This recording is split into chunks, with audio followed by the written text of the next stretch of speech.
coming up. Jennifer, thank you. After an illegal rooftop fire in Northwest Atlanta, hundreds of people at the Bell Collier Village Apartments will never live there again.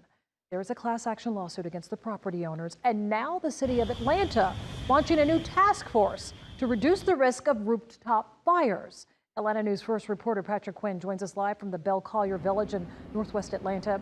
Patrick, you spoke one-on-one with the fire chief, Rod Smith, today.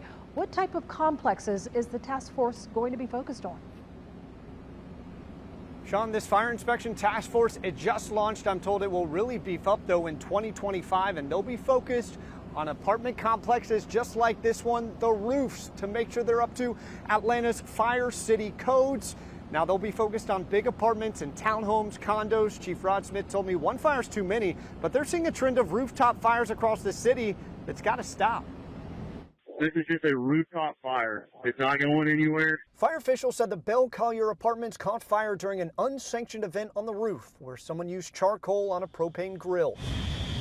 A recent lawsuit filed against the complex owners claimed the rooftop deck also lacked the structural integrity to prevent a fire from spreading to the building below.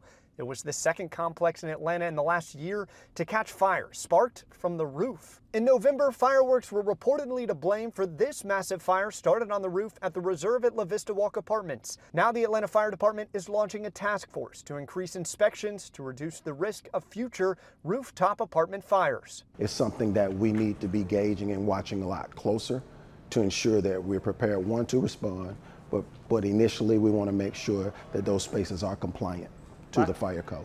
Fire Chief Rod Smith said right now major complexes are inspected every 24 months. He said with this new task force, they could cut that in half. Our goal is to get to an annual inspection for everything, but we just surely don't have the bandwidth, and the code does not push us in that direction. The news of a new task force comes as Chief Smith said they are adding more apparatus to their aging fleet.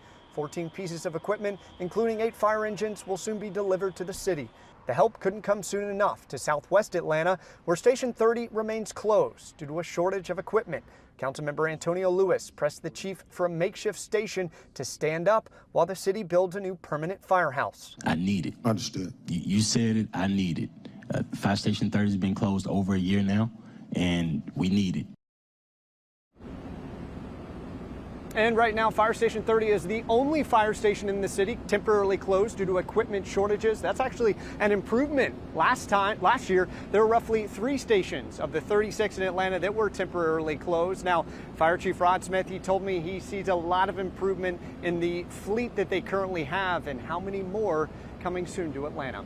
In Northwest Atlanta, Patrick Quinn, Atlanta News First. Tonight, everyone's